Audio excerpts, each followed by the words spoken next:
Hello students of class 10th math बच्चे, जैसे कि आपका chapter number 8 introduction to trigonometry continuity में है, जिसमें बेटा हम आपकी एक्सरसाइज 8.1 करने जा रहे हैं, मतलब कर रहे हैं, जिसमें हमने क्वेश्चन नंबर 8 तक डन कर लिए थे। अब मैं क्वेश्चन नंबर 9 आपको करवाऊंगी। तो देखो बेटा, क्वेश्चन नंबर 9 में है क्या। इसमें है एक ट्राइंगल है, ट्राइंगल ABC है। इस ट्राइंगल में राइट एंगल B के ऊपर बनना चाहिए, ठीक है। If tan A and tan A 1/√3 है। अब मैं आपको ना A लेना भी सिखाऊंगी कि आपने कैसे लेना है और कहाँ पे लेना है। tan A आपका 1/√3 है, तो मुझे इन दोनों की वैल्यू निकाल के बतानी है। तो अब देखो बेटा, ऐसे है कि tan A आपको 1/√3 दिया हुआ है, तो मुझे फाइंड द वैल्यू, मुझे इन दोनों पार्ट्स की वैल्यू निकाल के बतानी है, ठीक है। तो देखो बेटा, मैंने क्या करा, tan A इसको क्वेश्चन को उतार दिया। ये आपको tan A दिया हुआ है 1/√3, तो मैंने ये ट्राइंगल ले लिया, ट्राइंगल B। मैं आपको ये A इधर क्यों लिया इसका रीज़न बताती हूँ, ठीक है। अब देखो, tan के साथ क्या है, A है। जो एंगल इसके साथ हो, tan के साथ हो, आपने उसी को इधर लेना है, इसलिए मैंने A को इधर लिया है। क्योंकि आधे बच्चे बोलेंगे कि मैम A तो हम ऊपर भी ले सकते हैं, आप ले सकते हो। इससे क्या हो जाएगा, आपकी राइट एंगल ट्राइंगल उल्टी हो जाएगी, वो आपकी राइट एंगल ट्राइंगल को देखने में दिक्कत पैदा करेगा। इसलिए मैंने A को इधर ले लिया। जो आपका एंगल दिया हुआ हो ना, वो हमेशा इधर ले लेना। इससे क्या होगा, आपकी राइट एंगल ट्राइंगल आपको सीधी ही नजर आएगी, ठीक है। फिर आपने क्या करना है, ये आपको tan A 1/√3 दिया हुआ है, ठीक है। और tan आपका किसके इक्वल होता है, परपेंडिकुलर अपॉन बेस के इक्वल होता है, ठीक है। किसके इक्वल होता है, परपेंडिकुलर अपॉन बेस के इक्वल होता है। और परपेंडिकुलर आपका कितना है 1, और बेस आपका कितना है √3, ठीक है। परपेंडिकुलर कितना है आपका 1 एंड बेस कितना है आपका √3, ठीक है। तो इससे आपने क्या करना है, हाइपोटेनियस निकाल लेना है बाय पाइथागोरस थ्योरम अप्लाई करके, ठीक है। तो बाय पाइथागोरस थ्योरम, ठीक है। अब हम इसको निकालते हैं आराम से, ठीक है।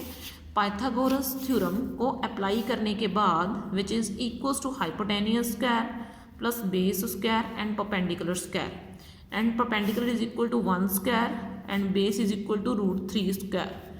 तो this becomes 1 + 3 which is equals to 4 and h square is equal to 4 which is equals to 2 square and h is equal to 2 centimetre. ये तो आपको सभी को लगानी आती है, ठीक है, कि पाइथागोरस थ्योरम कैसे लगती है, आपको रट्टे चढ़े हुए हैं इस चीज़ की, ठीक है।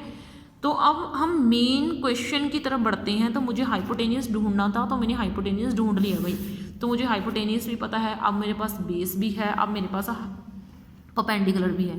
मतलब आपका सबसे पहला काम यही होना चाहिए कि आपको राइट एंगल ट्राइंगल कंप्लीट पता होनी चाहिए। अगर आपको एक भी चीज़ नहीं पता तो आपने वो ढूंढ लेनी है, ठीक है।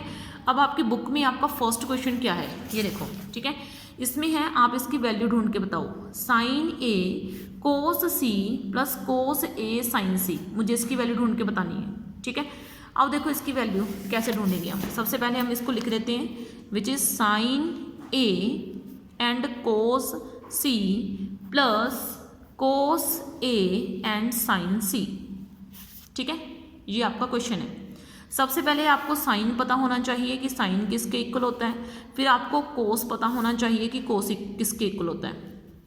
तो साइन आपका हो गया perpendicular upon hypotenuse and this is base upon hypotenuse, इसके इक्वल होता है, ठीक है। तो अब यहाँ पे क्या है, साइन के साथ एंगल A मांगा गया है, ठीक है। तो एंगल A किधर है भाई, इधर है। तो ये आपकी राइट एंगल ट्राइंगल क्या हो गई, बिल्कुल सीधी हो गई, यानी कि ये आपका बेस ही है, ये आपका परपेंडिकुलर ही है एंड ये आपका हाइपोटेनियस ही है, ठीक है। तो आप क्या करोगे, जल्दी जल्दी से साइन A की वैल्यू निकाल दोगे।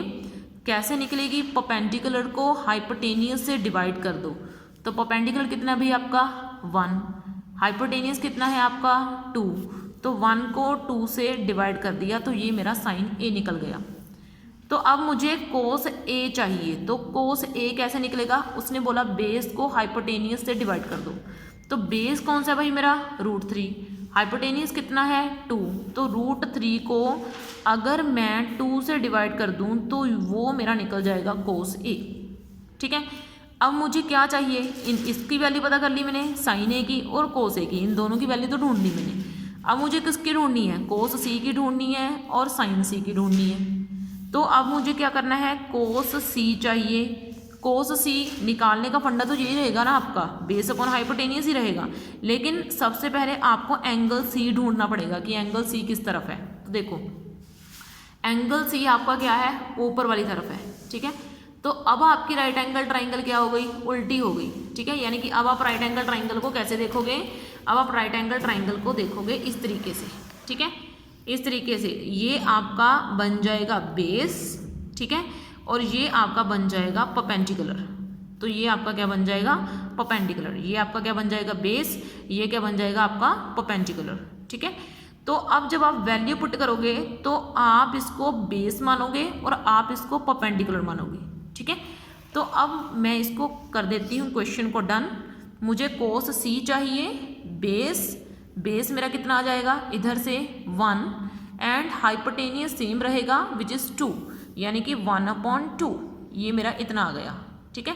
अब उसके बाद मुझे क्या चाहिए, साइन सी चाहिए। साइन को निकालने का फंडा भी परपेंडिकुलर अपॉन हाइपोटेनियस ही रहेगा, लेकिन परपेंडिकुलर कौन बन जाएगा भाई, जो मेरा बेस है वो मेरा परपेंडिकुलर बन जाएगा which is √3 and hypotenuse is 2, तो वो मेरा कितना आ गया, √3/2। तो अब मुझे साइन ए भी ढूंढ गया, कोस ए भी ढूंढ गया, कोस सी भी ढूंढ गया, साइन सी भी ढूंढ गया। अब मैंने चारों वैल्यूज़ को उठाना है, एक एक करके इसकी पोजीशन के ऊपर सेट करते जाना है। सबसे पहले उसने बोला साइन ए चाहिए मुझे, तो साइन ए मेरा कितना निकल गया, 1/2। आराम से इसको डालो, वैल्यू को मैंने डाल दिया। उसके बाद उसने बोला कोस सी चाहिए, वो भी मल्टीप्लाई में, तो कोस सी कितना है मेरे पास, ये रहा 1/2, तो ये भी मैंने यहाँ पे डाल दिया 1/2, ठीक है। फिर बीच में प्लस का साइन चाहिए, तो ये लो प्लस का साइन आ गया। फिर आपको कोस ए चाहिए, तो ये रहा कोस ए, कितना है, √3/2 हो गया, ठीक है। फिर मल्टीप्लाई का साइन है, तो ब्रैकेट अगर लगाएंगे तो मल्टीप्लाई को शो करता है। तो साइन सी चाहिए, साइन सी कितना है भाई, √3/2, ठीक है। तो ये मेरे पास इतना निकल के आ गया, ओके। तो इस स्टेप को मैं ज़रा आगे लिख रही हूँ, विच इज़ 1/2 प्लस √3/2 एंड √3/2, ठीक है। तो अब ये 1/2 डबल टाइम है, तो क्या मैं इसको होल का स्क्वायर डाल सकती हूँ। अगर होल का स्क्वायर नहीं डालना चाहते तो ऊपर वाले को ऊपर वाले से मल्टीप्लाई कर दो और नीचे वाले को नीचे वाले से मल्टीप्लाई कर दो, तो 1 कितना आ जाएगा, 4, फिर प्लस, फिर √3 एंड √3 है। आपको पता है ना, √3 को जब हम √3 से मल्टीप्लाई करेंगे तो ये √9 बन जाएगा और 9 का √3 हो जाएगा, ठीक है। तो इसलिए ये क्या बन गया मेरे पास 3, और नीचे क्या बन जाएगा, 2 को 2 से मल्टीप्लाई करा तो ये 4, ठीक है। अब नीचे क्योंकि आपका इंटीजर सेम है या आपका नंबर सेम है तो एलसीएम लेने की ज़रूरत नहीं होती, चीज़ें सीधा ऐड हो जाएंगी। तो 4/4, इसका आंसर मेरे पास कितना आ गया, 1, ठीक है। तो एक बार कैमरा घुमा रही हूँ सारे के ऊपर, ज़रा ध्यान से देख लेना, ठीक है। तो इस तरीके से मैंने क्वेश्चन डन करा है ये, तो इस सारे का आंसर मेरे पास कितना आ गया, इसका आंसर मेरे पास आ गया 1, ठीक है, ओके। तो देखो बेटा आपका सेकंड पार्ट है, सेकंड पार्ट में मुझे क्या बोला गया है, सेकंड पार्ट में मुझे बोला गया है कोस ए चाहिए, साइन सी चाहिए, सॉरी बेटा, कोस सी चाहिए, साइन ए चाहिए और बीच में माइनस चाहिए और साइन सी चाहिए। अगर हम देखें तो हमने तो ये सारी वैल्यूज निकाल रखी हैं। कोस ए चाहिए, कोस ए मैंने निकाल रखा है, ठीक है। कोस सी चाहिए, कोस सी मैंने निकाल रखा है। सभी वैल्यू मैं आपको दिखाऊंगी, वेट करो ज़रा। साइन ए चाहिए, साइन सी चाहिए, ठीक है। अब देखो कोस ए हमने कहाँ पे निकाला था, ये देखो ज़रा, कोस ए √3/2, ठीक है, ओके।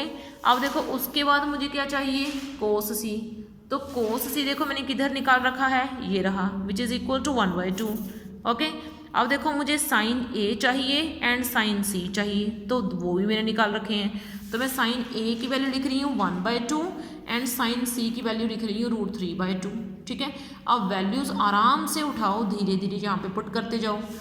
कोस ए की वैल्यू चाहिए, कोस ए की वैल्यू कितनी है, √3/2, तो वो डाल दी भाई मैंने, ठीक है, ब्रैकेट में डालना। अब कोस सी चाहिए, तो कोस सी कितना है भाई 1/2, ये डाल दिया, लो भाई ये हो गया। माइनस साइन ए चाहिए, वो कितना है 1/2, ये हो गया। अब साइन सी चाहिए तो वो कितना है √3/2, ये डाल दिया, ठीक है। अब ऊपर वाले को ऊपर वाले से मल्टीप्लाई करेंगे तो √3, नीचे वाले को नीचे, वैसे तो सीधा 0 बन रहा है लेकिन आपने ऐसे नहीं बनाना, ठीक है। बोर्ड की क्लास है, आपके मार्क्स कट हो जाएंगे। 1 को √3 से मल्टीप्लाई करा तो √3, 2 को 2 से मल्टीप्लाई करा तो 4, तो अब इसका क्या बन जाएगा 4√3 minus √3 which is equals to 0/4 which is equals to 0। ठीक है, तो इसका आंसर मेरे पास कितना आ गया 0। ठीक है, तो ये आपका क्वेश्चन था क्लास 10th। आपको मैं एक क्वेश्चन ट्राई के लिए दे रही हूँ, आपने वो क्वेश्चन ट्राई करने हैं। ठीक है, अगर नहीं हुआ तो नेक्स्ट क्लास में, तो ये आपका क्वेश्चन है। ठीक है, आपने ट्राई करना है। तो इस लेक्चर में तो इतना ही बहुत है बेटा आपके लिए। Okay, thank you.